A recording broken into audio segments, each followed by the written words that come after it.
শয়তান কিন্তু ওয়াদা করে আসছে, চ্যালেঞ্জ করে আসছে আল্লাহর কাছে। কি করছে?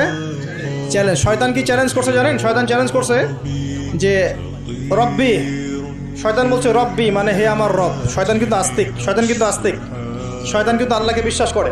সে বলছে রব্বি হে আমার রব, আনজিরনি আমাকে অবকাশ দিন, ইলা ইয়াউমি ইউবআসুন কিয়ামত দিবস পর্যন্ত অবকাশ দিন। আল্লাহ বলছেন ফাইন্নাকা মিনাল মুনজারিন, যাও তোমাকে অবকাশ দেওয়া হলো। কিয়ামত পর্যন্ত সময় আল্লাহর কাছে এমন বড় কিছু নয়, খুব সামান্য। এবার সে বলছে রব্বি ফাবিমা আগওয়াইতানি, হে আল্লাহ যে আদমের জন্য আজকে আমাকে জান্নাত থেকে বের করে দেয়া হলো সিজদা না করার কারণে, লা আকুদান্না লাহু সিরাতাকাল মুস্তাকিম, ওই আদমকে জাহান্নামে নেয়ার জন্য আমি সরল পথে ওত পেতে বসে থাকবো। বসে থাকে না শয়তান?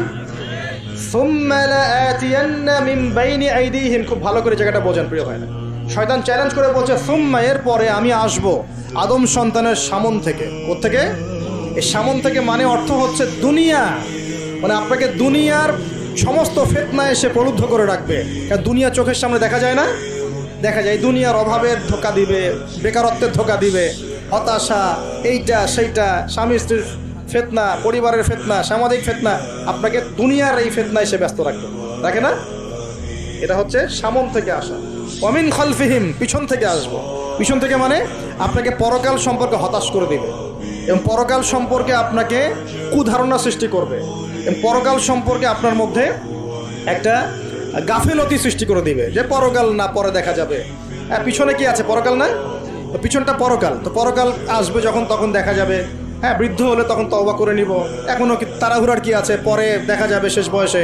এরকম করে আপনাকে ভুলিয়ে ভালিয়ে রাখবে পিছন থেকে।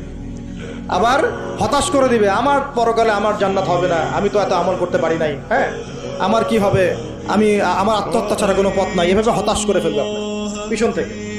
সুম্মা লাআতিয়ান্না মিন বাইনি আইদিহিম ওয়া মিন খালফিহিম, সামন থেকে আসবো, পিছন থেকে আসবো, ওয়া আন আইমানিহিম, ডান দিক থেকে আসবো। ডান দিক মানে কি? এটার ব্যাখ্যাও চমৎকার। ডান দিক মানে কি? আমরা বলি না ডান পক্ষ খুব ভালো মনে করি না, ডান পক্ষ ভালো, ডান দিকটা ভালো, শুভ মনে করি। তো ডান দিক হচ্ছে আপনাকে নেক্সট সুরতে সে ধোকায় ফেলবে। ডান দিক মানে কি? নেক্সট সুরতে ধোকায় ফেলবে। মনে করেন ডান দিক মানে ভালো, মানে আপনি নামাজ পড়ছেন কিন্তু নামাজের মধ্যে শিরক ঢুকাই দিবে, মানুষ দেখতেছে ভালো করে নামাজ পড়ে, নামাজ যাকাত দিচ্ছেন, দান সৎকার করছেন, মনের মধ্যে রিয়া ঢুকাই দেবে, ভালো কাজই তো করছে, ঠিক আছে? মানে হ্যাঁ, এটাও ঠিক। ওই যে হালাল প্রেমের দিকে উদ্বুদ্ধ করার চেষ্টা করবে।